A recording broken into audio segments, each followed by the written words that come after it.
So let me take you back to the beginning. Jenny, she was raised by a good mom, not a nurturing mom, but a career-focused mom. So when she met her mother-in-law, who was extremely like vocal with her emotions, very attentive, very loving, very warm, Jenny was like, oh my gosh, is this what it's like to have a nurturing mother figure? Yeah, sign me up. And she fell hard and fast. And this relationship with her mother-in-law lasted several years. They were so close. Her mother-in-law would write her cards like, you are my daughter, give her surprise gifts. You're not getting enough attention. You work so hard. Here's a little something for yourself. Just a very attentive, overly affectionate mother-in-law and great relationship that started to slow down once her mother-in-law's middle son started to have kids of his own. So Jenny was like, okay, a little adjustment, but then the calls just got fewer and fewer. All of a sudden her mother-in-law wasn't asking about Jenny anymore, wasn't asking about her kids anymore, no more cards, no more gifts, just nothing.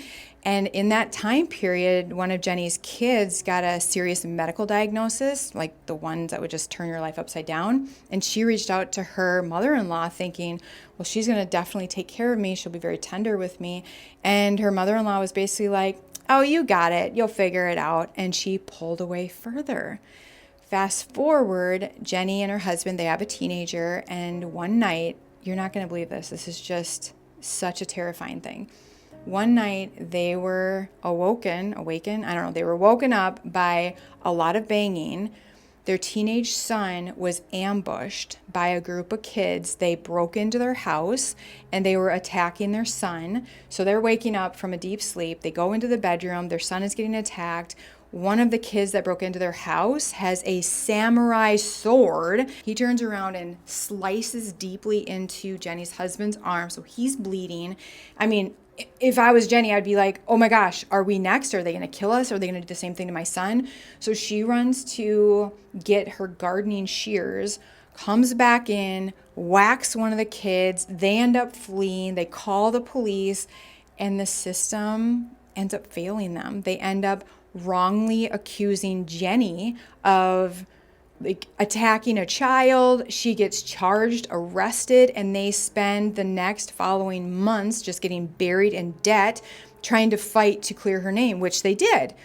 But throughout all of this, I mean, she's terrified. She doesn't know, like, what's going to happen to me? Like, am I going to jail? Like, what's happening here?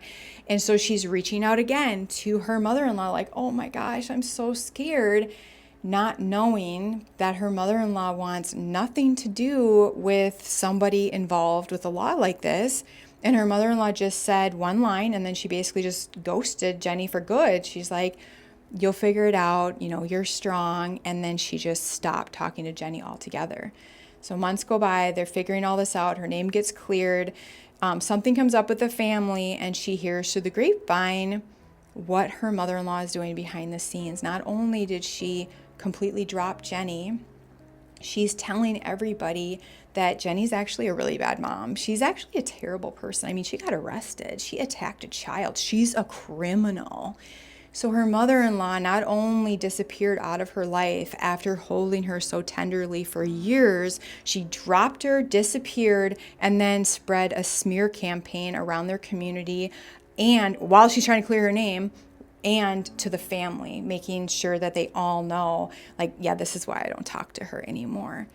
And she's just devastated. Like, this is all very fresh. She's writing in because she's trying to process, how can someone do that? Like, how does it go from you're like a daughter to me, you are my daughter, I'm your mom, I love you, I'm noticing how hard you're working, here's a gift, here's boxes of cards and all the stuff. And she sent us pictures of the cards that her mother-in-law wrote her. It's all real. To then having her child go through a serious medical issue, and her mother-in-law's like, no thank you. And then having to go through an ambush invasion in their own house, to getting wrongfully accused, and she's nowhere to be found. Like, she just kind of like doesn't want to touch that story, like with a 10-foot pole. And I think she's just, I mean, if I were you, Jenny, I'm just going to tell you, I'd be traumatized. I'd be traumatized because of the home invasion, but I would also really be traumatized of the loss. Like, that's a huge loss to not get that type of love your whole life, to always want it because you can either see your friends get it or whatever, and then to finally get it. It's like you are seeing the sun for the very first time. You drink it up, you're held so tenderly, you're loved so fiercely for years, you guys. This lasted for years. And then when you need her, it just disappears. How traumatic. That's how I would feel. And so I know you're just sharing your story. You don't really have a question, but I do want to say, if I were in your shoes, some things would be running through my head. I would be asking myself, was any of it real? I would be questioning my judgment. Like, what red flags did I miss? I'd be going through the history. I'd be going through the timeline. I would be trying to piece together something that I missed so that I could trust my judgment again. And based on what I know with dynamics like this, I would tell myself, you dang right, the love was real. I know in your email to us, you use the words love bombing. And I know online, love bombing has a very negative connotation. Like, everybody thinks that it is used in a malicious way every single time. And I'm telling you, it's very rare. It's rarely the case. Love bombing is a way for people to secure an attachment fast. It's a method, but it's not malicious. And so knowing that with my experience, I would be telling myself it was real. The love was real. Our relationship was real while it lasted. And for whatever reason, because there's always different reasons why somebody can just walk away like this, for whatever reason she did just drop me.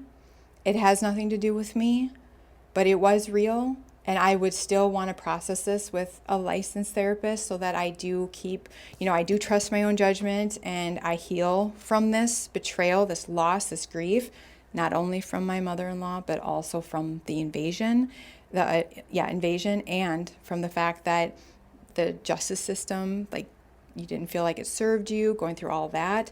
I would connect with a licensed therapist. And I know the MYB community will hold you tenderly.